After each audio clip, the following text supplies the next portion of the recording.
नमः शिवाय।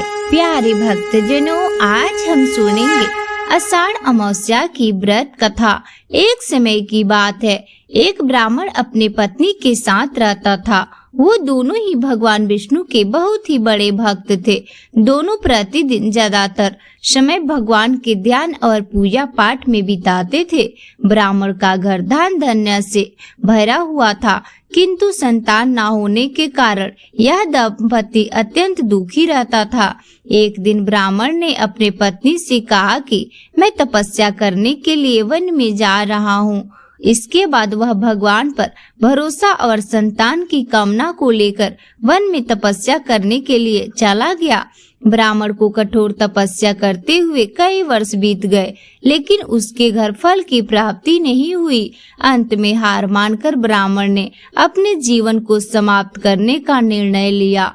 अपने जीवन को समाप्त करने के बारे में सोचकर उसने पेड़ की डाली पर फांसी का फंदा डाल दिया और अपने गले पर बांधकर लगाने जा रहा था। तब वहां पर शुक अमावस्या प्रकट हुई और बोली, हे ब्राह्मण, तुम्हारे भाग्य में 7 जन्म तक कोई संतान नहीं लिखी हुई है, किंतु मैं तुम्हें 2 कन्या का वरदान देती हूँ।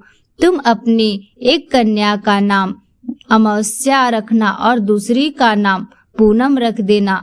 तुम अपनी स्त्री से कहना कि वह 1 वर्ष तक शुक अमावस्या का व्रत रखे और अमावस्या के दिन 1 कटोरी चावल भरकर उस पर दक्षिणा रखकर दान कर दे।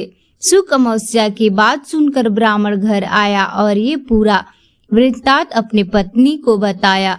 शुक अमावस्या के आदेश अनुसार ब्राह्मणी ने व्रत रखना आरंभ कर दिया।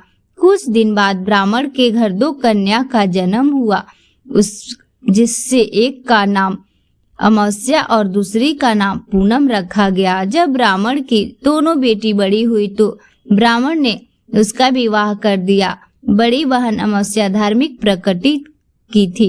वह काफी समय भगवान की पूजा करती थी।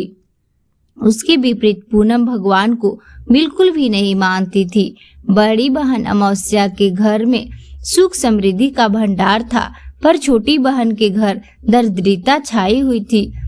जब बड़ी बहन अमावस्या को अपनी छोटी बहन पूनम के बारे में पता चला कि वो बहुत दुखी है, तब अमावस्या अपनी बहन के लिए ढेर सारा सामान लेकर उसने मिलने गई। छोटी बहन के घर पहुंचकर अमावस्या ने उसे 1 वर्ष तक शुक अमावस्या का व्रत करने की सलाह दी।